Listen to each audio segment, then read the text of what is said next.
comme un goude. Il y a comme un goût de cendre dans ma terre, des espoirs calcinés et des rêves incinérés. Peut-être le climat qui brûle, peut-être l'appétit dévorant des plus puissants. Il y a comme un goût de peur chez les enfants, les petites filles étouffent des cris derrière les maisons et les petits garçons sur le chemin de l'école sont dépouillés de leur courage naissant.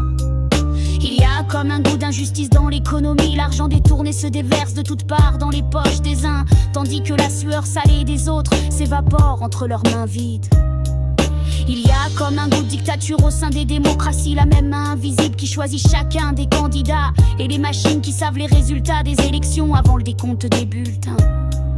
Il y a comme un goût de divorce avant même le mariage, une voix métallique qui résonne au cœur de la société et qui déclare une guerre à perpétuité entre les hommes et les femmes.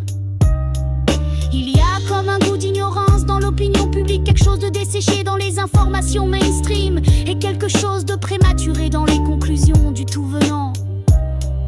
Il y a comme un goût de funérailles dans les chants religieux, les hurlements de la foi qui sont des mises à mort de la raison, et pour que la raison survive, elle doit se cacher dans les livres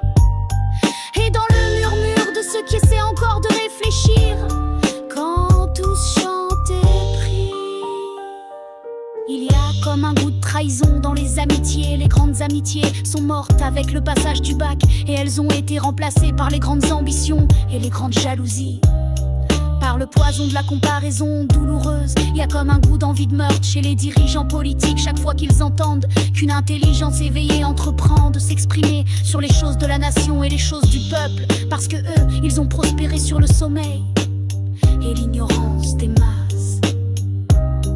Il y a comme un goût de chaos dans l'ordre mondial des dirigeants de nations qui dirigent avec leur égoïsme individuel et leur égoïsme de groupe et qui ne réfléchissent que pour chercher les moyens de mieux conserver leur pouvoir et de mieux blinder leur fortune.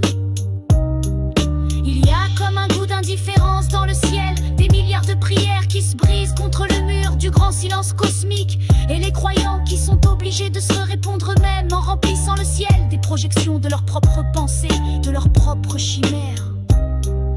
Il y a comme un goût de désespoir dans mon humanité, la persistance des religions et la persistance des suicides, et toujours aucun sauveur qui descende du ciel, aucune armée d'anges qui descendent du ciel, aucune cohorte de vaisseaux de lumière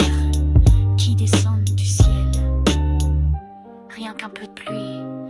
Il y a comme un goût de guerre civile qui s'approche peu à peu, la grande déflagration de la lutte lancinante des classes pas si lancinantes, car la classe dominante est en guerre déclarée. Ce sont les classes pauvres et les classes moyennes qui ne voient rien derrière le voile de l'alcool et du rire bête.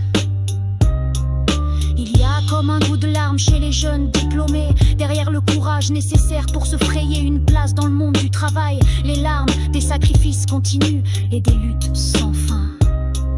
Il y a comme un goût de solitude chez les jeunes femmes, conditionnées comme des femmes fortes mais réduites à des fragmentations psychologiques et à des raideurs psychologiques qui les rendent impropres à des relations saines. Il y a comme un goût de résignation chez les activistes, le peuple qui ne se lèvera jamais comme un seul homme, aucun mot d'ordre qui ne soulèvera quiconque par la seule force de sa pertinence, tandis que l'abrutissement trouve un écho sous chaque toit et dans chaque profil.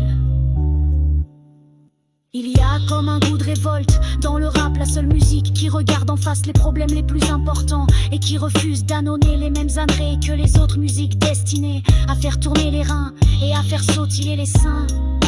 Alors on trouve toujours le temps de chanter et de danser, la vie sur terre et rire et larmes, feu vivant et peur glacée, grands sauts et grandes chutes,